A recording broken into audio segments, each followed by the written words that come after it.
Mag-iisang taon matapos dakpin sa Pilipinas at dalhin sa the Netherlands at humarap sa unang pagkakataon sa mga hukom ng pre-trial chamber ng International Criminal Court.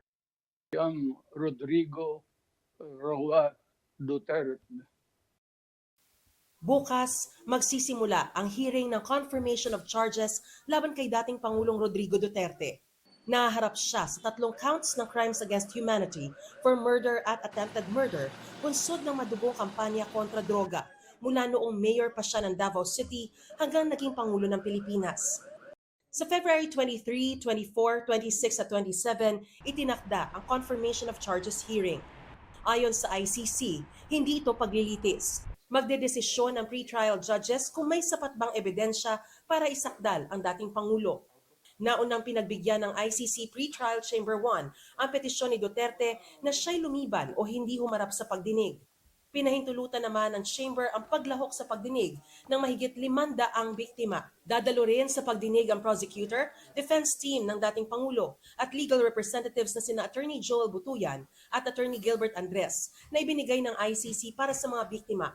Habang tatayong case manager ng mga biktima si Nicolene Arcana. Pero umapela sa desisyon ng ICC and Defense Counsel ng dating Pangulo na si Nicholas Kaufman.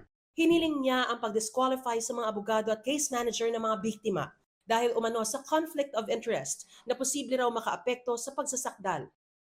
Pagkatapos ng pagdinig ngayong linggo, may 60 araw ang pre-trial judges para pag-aralan ang mga ebidensya at magbigay ng desisyon. Kung mapapatunayang matimbang ang mga ebidensya, iaakyat ang kaso sa trial chamber na siyang mamamahala sa mga susunod na hakbang sa paglilitis.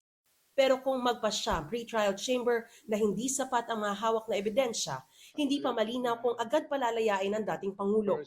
Ang malinaw, ititigil muna ang ICC proceedings at maglalabas ng mga susunod na hakbang ang chamber. Posible silang humiling ng iba pang ebidensya, magsagawa ng karagdagang investigasyon, o baguhin ang sakdal kung lumabas na sa ibang krimen mas akma ang mga ebidensya.